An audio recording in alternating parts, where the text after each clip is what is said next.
Expired listing call.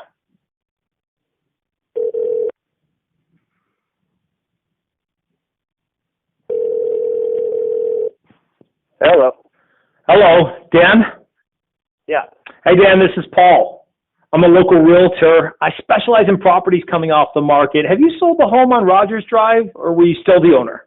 Oh, no, another call no, we didn't sell it yet. We need a little bit of time to think about it. I got you. We're getting tons of calls this morning. So I know. We'll give you a call back in a few days. We're going to think about it a little bit. So. Okay, so you're going to take a little bit of time to think about it. Yeah, I was wondering if you would still consider to sell.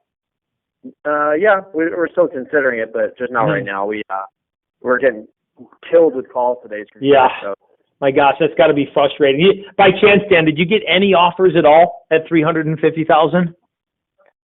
Not at 350. No, we got 2 offers. They're both pretty low. So really, 2 offers? Yeah, we got 2. One was at 330. One was at 335, and this wasn't enough for us. So. So why did your last agent say it didn't sell? I mean, how come he couldn't put it together? I mean, it's just too low. We're not going to do it for that much. We're not going to get the house away. So. Right. Well, obviously you shouldn't have to give the house away. That's for sure. How did you happen to pick that last agent? Someone my wife knew. Okay, so it wasn't a personal friend. It was just somebody referred to her, or it was actually somebody she did know? I actually don't even know. I don't know if they were friends a while back. I just know that she's known person. So I don't know if they worked together or something or what. But yeah, she knew him. She said he was good, and I don't know. She seemed to be all about him, but to be honest, I don't really know if he did a great job or put a lot of work into it. But well, I mean, the home didn't sell, and at this point you had a couple offers, so it sounded like you were in the ballpark there. What do you think should have been done to get the home sold? I don't know. Why don't give us a call back? We need to. It's kind of a bad time for us right now. So we really need to think about it a little bit, and then we're going to decide who to call back here. So. Perfect. I completely respect that, Dan. So just out of curiosity, this is a great area. Where were you guys headed next? Well, we're moving to Atlanta in about 2 months here. Atlanta in 2 months? Oh my gosh! What's bringing you to Atlanta? Well, I'm getting a job transfer actually out there, and my wife, she can basically work from anywhere, and she's been wanting to get out of Vegas for a while, so it was a good opportunity for us to go. Great. So Atlanta, geez, now there's less time here with the property not selling this first time around. Did you want to be in Atlanta in the next couple months, or you're planning to leave at that time? Oh, no, we'll definitely be there. We'll definitely be there in 2 months. I have to be there for work, so. Okay, so you're leaving like what, in the next 30 days or 45 days? Yeah, probably right around, I don't know, a month from now. Yeah. 40 days. But yeah, like I said, it's something we got to think about. It's been kind of tough for us, and I know she's just really, really upset about it. And, sure. And that's understandable, Dan. I mean, you guys were on the market. You were pretty close. You had some offers, but for some reason the agent couldn't put it together. And now with the time frame, obviously it's important in regards to getting the right agent. What would you expect from the next agent you choose? I don't know. I mean, I guess I don't know. What do you think of the price? Is it a problem with the price? I don't really know what happened either. Well, that's a good question. I'm sure when we meet, there's some new information that I can bring to the table that'll cause your home to sell. You consider looking at that, right? Yeah, we'd look at it, but like I said, we're going to look at what everyone has to say, and then we'll end up choosing someone. So. Okay, perfect. We have to. If you want to send us an email with your information, we're going to get emails from a bunch of agents, and then we'll decide what the best fit is. Well, why don't I do this? I can do a little bit better than that. I'll send you a hand-delivered package today in regards to what it'll take to get the property sold. Do you mind taking a look at that? No, that's okay.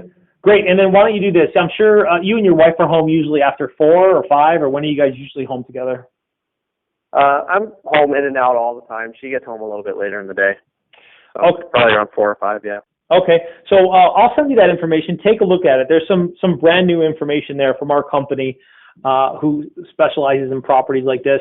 You guys take a look at that. Talk to your wife. Why don't we tentatively schedule something for tomorrow at 6? I can pop in, take a look at the property, and then address any questions or concerns you guys have about the information. And then you guys aren't going to do anything unless it makes sense for you, right? No, but, I mean, what are you going to do that's any different? That's the reason why we need to look at this because, I mean, how are you going to do anything different from the last guy? Right. Well, that's exactly why we need to meet. Dan, people like you that come off the market, I help people like this every single month. When you take a look at what we can do aggressively to get the property sold, you can decide if it fits your needs. Because again, you're not going to do anything unless it makes sense for you, right? Yeah. Okay, so when we meet, we'll go over the information that you need. You guys will figure out what's best for you, and then we can figure out from there if you want to hire me for the job of selling the property. 6 o'clock tomorrow, we'll just tentatively schedule it. I'll call in the morning just to make sure you got the email. Or got the information. What was your name again? My name's Pauly Campanaro with Berkshire Hathaway. Yeah, what do you, Paul, what do you charge for commission? That's a great question, Dan, because there's a couple different ways we can use commission. How about this? When we meet, that'll be one of the first things that we discuss in regards to a commission that'll cause the home to sell, a commission that's fair for you and fair for me, and then we can figure out what that means for you. Okay? Okay. So I know we've had some other agents call us that told us they would do it for just 1% and offer 3% to the buyer. So yeah. Well, here's the thing. You're talking about keeping the most money in your pocket. I mean, at the end of the day, that's the bottom line, right? Yeah. No, absolutely. Yeah. And listen, as somebody who's sold my own property before, I completely respect that. So we'll take a look at exactly what it means in regards to attracting the highest paying buyers to get the highest price possible, and the best buyers agents out there in regards to marketing and advertising, because we don't want to leave any stone unturned, right? I mean, you want the best buyers to come see your house, right?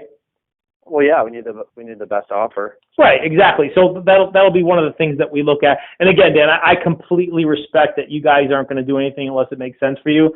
So when I come over tomorrow at 6, we'll take a look at some of that information, and then you'll get a look at how I might be able to help, and then decide there what's best for you. So I look forward to seeing you tomorrow at 6, okay? All right. Okay, I appreciate it. I'm going to have that package hand-delivered to your house this afternoon. Is that okay? Yeah, I appreciate that. Excellent. Take a look at that. There's some really good information there. I appreciate your time, Dan. I'll call tomorrow morning just to confirm tomorrow night at 6 still works, okay? Sounds good. Great. See you then, Paul. Thanks so much, Dan.